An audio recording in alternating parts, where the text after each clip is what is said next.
are finally now working with Amy Stork, Consulting, and Allison Handler.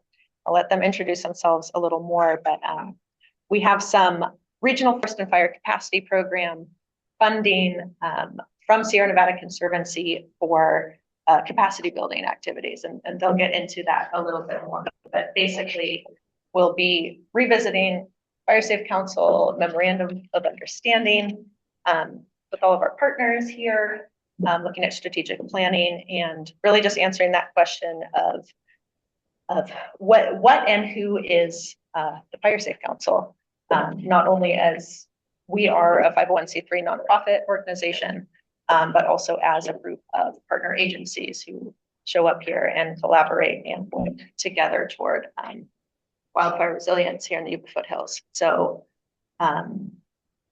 we'll be having a lot more conversations around that, and Amy is here to really kick that off with us today, and let us know what the plan is for the upcoming months, and get us started, help us answer that question. So thank you, Amy and Allison, for being here. And you should be able to share screen if you need to.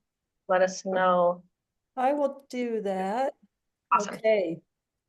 Well, everyone, thank you so much for welcoming us this morning and engaging us to be part of your world and your process. I see a few faces in the room who I do know from a little bit of previous work that I've done there in Yuba County with the Resource Conservation District. So hey, to DJ and Gary, it's nice to see you there, and excited to be part of this this process as well. So Allison does need to leave, so I'll just start with our intros, and then she'll stay as long as she can into the next part of it. But as Allison said, we are here to help with both a collaboration kind of planning process and strategic planning for the organization. So what does that actually mean? Was what I will spend most of my time on today. But just to introduce ourselves briefly for myself, I've been an organizational development consultant full-time for about 10 years, which basically means helping organizations make plans, sort of figure out where you want to get to and what are the strategies and steps and the roadmap to get there.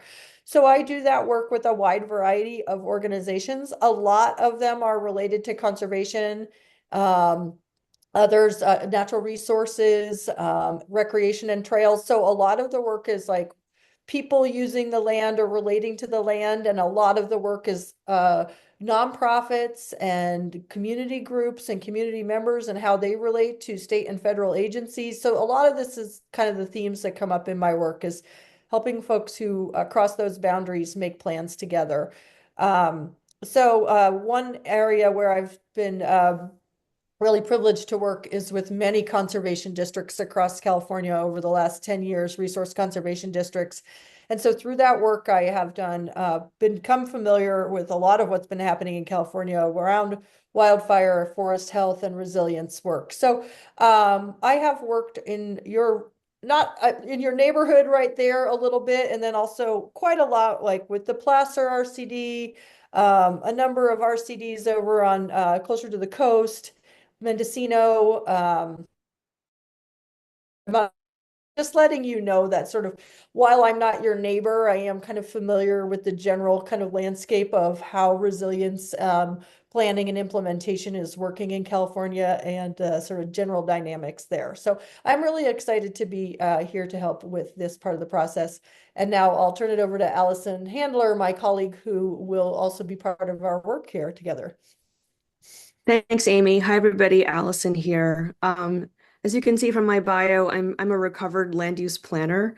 I've been consulting for about 15 years full time, and similar to Amy, many of my clients, maybe even most of my clients, or 2/3 of my clients, are groups that work around land conservation, resource conservation, everything from watershed councils and resource conservation districts to conservation land trusts, National Park Service, Forest Service. I've kind of intersected with the whole gamut of organizations that work on the land and work on natural resources. And most of what I do is strategic planning and supporting collaboratives and working with boards of directors to make sure that the board team is, really functioning as well as it can to make good decisions and support the staff in doing the work. So I do have to jump off in a minute, so I'm just really happy to be here and meet you all and be supporting this project. Thank you so much. Thanks, Allison. So what are we talking about doing with you, right? So what is a collaboration charter, or your MOU as it is structured now? Essentially, what it's doing is taking something basic about who you are. What is the vision of your organization? Ultimately, what are you all working towards as a group, right? What is the purpose? And if that vision is bigger than the people in the room, there might be others not in the room who share the same vision. Other community members, for example, who also have a vision of a safe and resilient community and environment. How does this collaborative, the group of people who are in this room right now and on this Zoom call right now, what is the specific purpose of this collaborative in realizing a vision of community resilience, or whatever the other components of that vision are? And how do we relate to each other? What are our values or principles that guide us? So those are some of the fundamentals of who we are, as a Fire Safe Council, as an organization, our vision, our purpose, our values. Or if any one organization, obviously in strategic planning, might be doing that for themselves. But in this case, we're doing that for you as a group. And once you know that, you're also looking at, well, how do we do that together? So typically a collaboration charter or a memorandum of understanding outlines things like, what does the leadership of our group look like? How do we make decisions together? Are there formal and informal processes that we use to decide what to do? What are our roles and responsibilities? Who does what? What can we expect of each other? Can I count on the fact that this set of tasks is getting done over here while I do my set of tasks over on the other side? And are we really clear on what that is and what that looks like? Who's in and who's out, right? What is the actual composition of our group, our council? And how formal or informal is that composition? And there's a range of answers to that, but we want to kind of understand that. And then you can get into a lot of nitty gritty stuff in terms of how we communicate, where we put our minutes, how we communicate with the public, when we meet, how often we meet, where we meet, how do the notes get taken, all of that stuff. So this is kind of declining level of detail as you go down. But these are some of the things that, are typically represented in a memorandum of understanding or a collaboration charter. And that's what, we're sort of programmed to help you do together as part of this process. And one thing that you're not seeing here, and, happy to kind of think together about how you can get that is, a strategic plan for the council itself. Like, what exactly are you doing as your action plan, right? What we're trying to do is lay the foundation of how you work together, what it is you're here for, the basics of that, so that your action plans can be made, from that foundation. But we find that when you don't have the foundation of who's, what are the roles and responsibilities, who's in, who's out, how do we even know, how are we working together, it's a lot harder to get to that action place. So right now, this is what we're going for with you. At the same time, we also have a plan to be working with the Fire Safe Council, the nonprofit, on some organizational strategic planning, which has many of the same components, but is really also more focused on exactly what actions the Fire Safe Council as a nonprofit, would take over the next couple of years. So these are a little bit intertwined processes. And right now, our vision, sorry, there's a bunch of stuff here. Our vision, to talk through kind of how we want to get there. Right now, our vision is to do the work with the Fire Safe Council, at least the input work first. So we understand the big picture of what role the council is hoping that 501c3 can play, so that as we develop the 501c3 strategic plan, we understand sort of the broader, how it fits into the broader piece of how the Fire Safe Council is functioning, because it's so obviously intertwined. So let me show you the steps that we anticipate taking And then, we'll have time for some Q&A here to make sure everybody, we're on the same page about things. So there's a couple different colors up here at the top of the screen that show you who would be doing what. And we're in the first phase of a multi-phase process even today. We are in the kickoff and orientation phase of just understanding what the process is going to be. After this, this is a little bit out of order because just timing of your meeting, but Allison Handler and I will be spending lots of time reviewing background information and really understanding who you are and have been. And we do have a little steering committee who we'll be meeting with to help us really, continue to refine this process and make it just right for you. So in the kickoff phase, we're just kind of getting everything laid out, getting the roadmap together for the process. Then we will go into the research phase, and that's when we'll be coming back to you and we have to figure out the exact ways of doing this. Whether some interviews like Allison Handler or I calling you up individually to find out your thoughts on those elements of the purpose and vision of this group, etc. Or maybe some focus groups, since there are a lot of you, we may do some of this, not one-on-one, but in some group Zoom meetings. We're going to gather a lot of information and we're going to try to understand the range of perspectives on those questions, like what is our purpose? What are the key roles and responsibilities? What should our leadership look like? How do we make decisions? So we're doing a bunch of advanced work to kind of find out different perspectives, different people's perspectives on those questions. And then we'll summarize everything that we've heard. And that summary will really tell us what's most important for us to talk about all together in person, right? There'll be some things that's like, people pretty much agree on this. Great, no big deal. Other things where it's like, this is a knotty, thorny part that needs a lot more discussion. So the research helps us gear up so we really understand that and then summarize it. And then we get to come back together with you. And currently our plan is to have a retreat day planned for March 6th, where you're all there. And the important parts of that memorandum of understanding is sort of how you all fit together. We chew on those together and really try to set a general direction. Now, that doesn't mean we're like wordsmithing the absolute perfect words in a giant group, right? But it's a chance in a room together to just really hammer out the big picture things around, what are we here for? And what are the different roles in doing those things? So essentially, that's a big day in this process.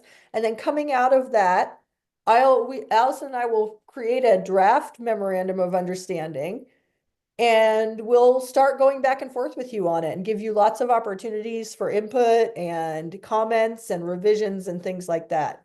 I think we have planned to have a second in-person experience, if possible, a little bit later down the line. And I don't know if we've got the exact date for that set. I do apologize. There's a number of meetings set and some are still up in the air. So we're trying to get it all worked out, but March 6th is a really key date. So anyone who's on this call, I would really encourage you, hopefully you already have a electronic calendar invite for that.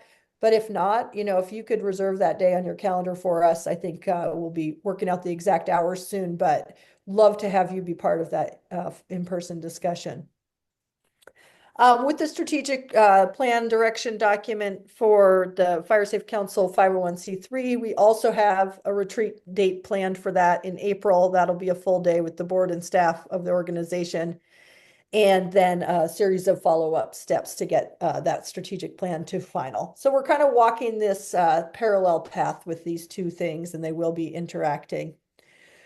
So that's the process that we have for you. I would love to first just take any questions about this process that folks might have, and then I can, talk any more that we need to about next steps and that sort of thing. So, oh, it looks like there's a AI note taker message in the chat. I did open up the chat as well, so if anybody wants to drop a question in the chat, feel free to do so. But raise your hand in Zoom and I can see that you have a question, or maybe Allison, you could handle things there in the room if there are some questions from folks at the table. Yeah, any questions? Anyone? I am not seeing hands in the room here, Amy. Okay. How about on Zoom? Does anybody have any questions about the process? did a great job explaining. Yeah. Cool. Well, I do. One more thing to go over here is just what does a steering committee do? Because sometimes there's a feeling of like, well, who are those people making a bunch of decisions without the rest of us? And the answer really is no. So fundamentally, I just want to say we do have a steering committee for this process. That's just a couple of people involved from the 501c3 side and a couple of people from the Fire Safe Council side. And that's really just a role of helping us as the consultants, get it right in terms of our agendas and our report and, really being a liaison for the process. So if you have any questions about that, feel free to reach out to me or ask them on this call. But that is the role of the steering committee. They don't really make any more decisions than anyone else. They're really more just liaisons and helpers to us in the process. So after this call today, feel free to reach out to me directly if you do have any questions at all. We'll make sure that my contact information gets shared with you. But that is basically what we're going to go through together. And so, Allison, can we do 5 more minutes? I'm not sure where we are in our time, but can I have 5 more minutes? Yeah, that's fine. Oh, okay, great. So given that we're gone over the process, what I would love from you in the 5 minutes we have today is for each of you, wherever you are, to write down on a piece of paper one thing that you hope gets resolved. Like if we do this process to look at your memorandum of understanding or, understand sort of how you collaborate with each other a little bit better, what is one question that you have that you hope gets answered in that process? And what I mean by that, I'm saying a question, not an answer, right? So I'm not saying we should blank, and I want your opinion about what we should do. I'm asking you to answer my question with a question. What is a question that you have about the functioning of this council that you would like to get answered through this process? So if everybody could just take 1 minute to write something down on your own, and then I'll have a few people speak into the room about that. And if everyone else can drop it into the chat. So if you have your answer to that and you're ready to drop it in the chat, go for it. And then I'll call on some people too. So here's the question again. What is one question you would like to get resolved through this process?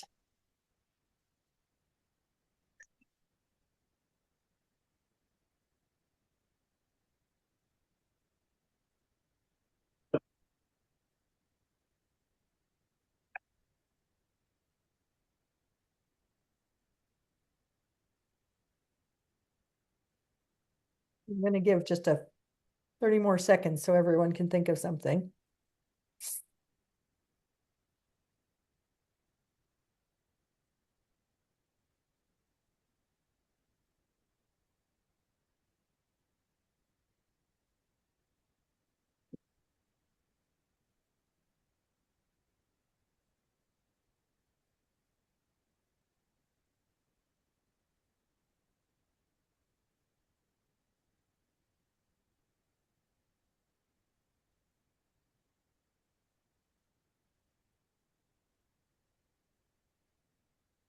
Okay. So I invite anyone who would prefer to drop your thinking into the chat to go ahead and do so at your convenience. But how about we hear from a couple people in the room first? What is one question that you would like this process to resolve? And maybe if Allison, you could help me out by calling on a couple of people. Sure. Oh, I see one hand. Oh, you're gonna need a mic. Okay, We'll talk about that later. yeah, Yeah, we can talk about that later. It's not done. We're gonna get to your property. Good enough. Sure. Yeah. No, we're going to. Oh, Yeah. thanks. So I'm on now. Anyone else on Amy's question? Was it what she would like us to, what we'd like to see come out of like fire safe council? That was the question was? Did you hear that, Amy? Yeah, the question is, what is one question about the way this council functions that you would like to get resolved through this process? So, can you guys hear me? Is this working? Yeah, that should be. It's John Messick, Yuba County Board of Supervisors. I would like to see a way we can get this information to the community better. So many people in the community up here don't know about the Fire Safe Council meetings. don't know about the roadside clearing, don't know about the signs, and how can we get the information out to the community members so we can get more people from the community here. I noticed this meeting, we have a lot more community members here, but normally it's all of us and not the people that really need to get the information. So I'd like to, and I will volunteer our county public information officer to get it out there, but how can we get the information out to the community? Great. Yeah, so my question is, sounds great, the planning, by April, it's already, the action that can be done in the area is very limited. So the timing to me is a little bit off. We should be out there with action, with funding, doing all of the things that they need to happen now and in the next 2 months. So whatever decisions are, plans are ready for April, I don't think it addresses the need that is there now. I'll kind of add to that. And I think what I'd like to know is just what is the process for action? So as what Carmina said, these meetings are great and it's nice to discuss these things, but like there's action that needs to be taken all over the community and all over the county, frankly, right? Especially here in the foothills. So I think what the question that I have is, is there or can we create a definitive process step by step for how we can take action as a community? To Carmina's point too, funding. So some of us have abilities or ourselves or via our businesses to remove brush and do all sorts of things, or we can do it ourselves. Some people in the community are elderly, don't have the means, or it's more physically stressful or what have you. I'm interested in action. How do we take action? Thank you both. Yeah, I'd like to piggyback on what John said, is getting more information out into the community, which I hope will then lead to more volunteers who can be part of the action that we take. We have a very small handful of people that do any volunteer work. We have a paid staff, but we also need volunteers.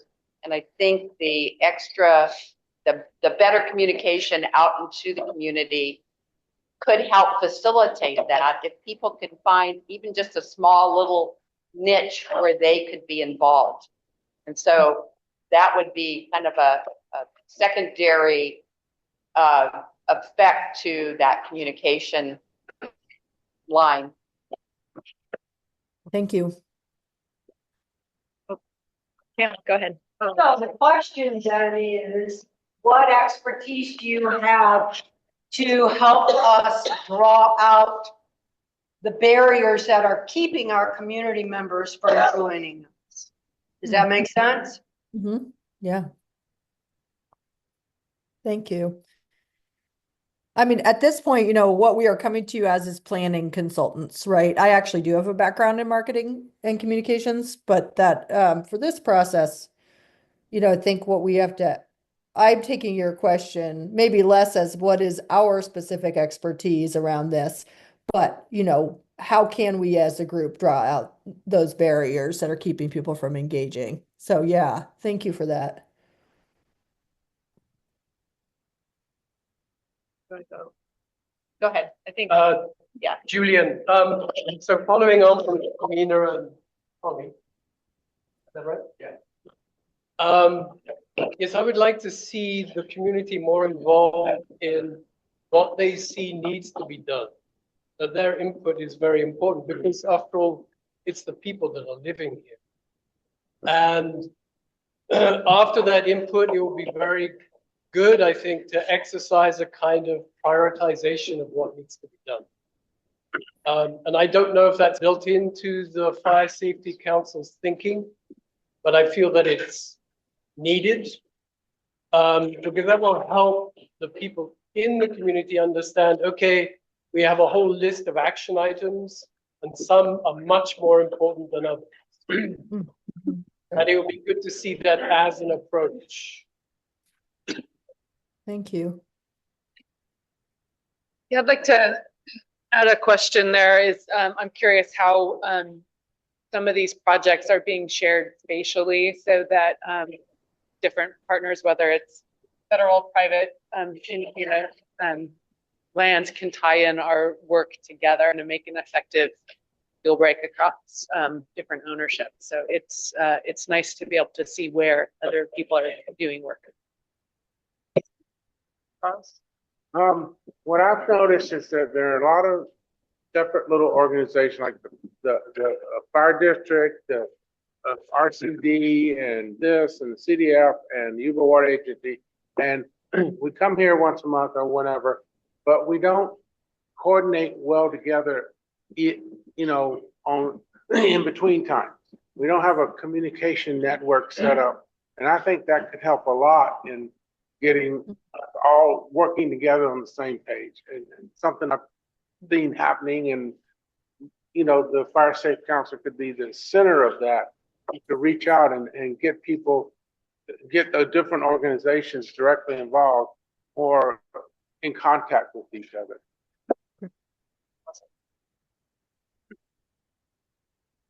Anyone else? It's so helpful. Thank you so much.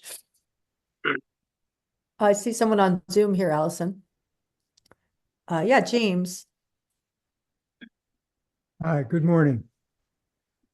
My question that I wrote is, what is the triage process in the countywide project involved in deciding which areas are scheduled for treatment, and who is in charge of these decisions?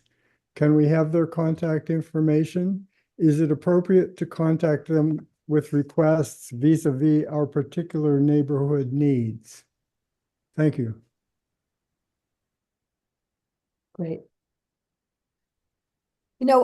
James, I want to say I was writing furiously while you were talking, but if you have the opportunity to type that into the chat as well, it could be helpful, because I might not have captured every phrase, and I think they were all important.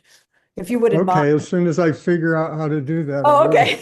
On the bottom of your Zoom screen, there should be a chat. One of the things that says chat, and it shows like two little dialogue bubbles. If you click on that, you'll get into the chat. So I did scribble, I think probably 70% of what you said, but it was a great question. So thank you.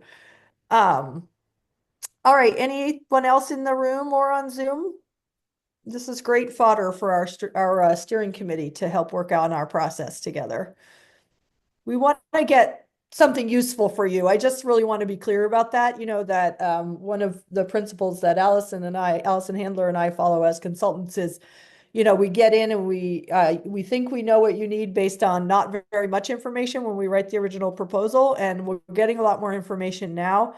And I think we really want to provide something very useful to you, and that's our standard. So we'll continue to work with the Fire Safe, with Allison at the Fire Safe Council and our steering committee to make sure we get this process right for you, and you've provided some good input. If you didn't get a chance to provide input today, I know you do need to move on in your meeting, but Allison can share my contact information, and we do kick off with the steering committee next week. So if this week is our opportunity, if you do want to put any more kind of questions or thoughts into the mix, I would invite you to do that by next Monday.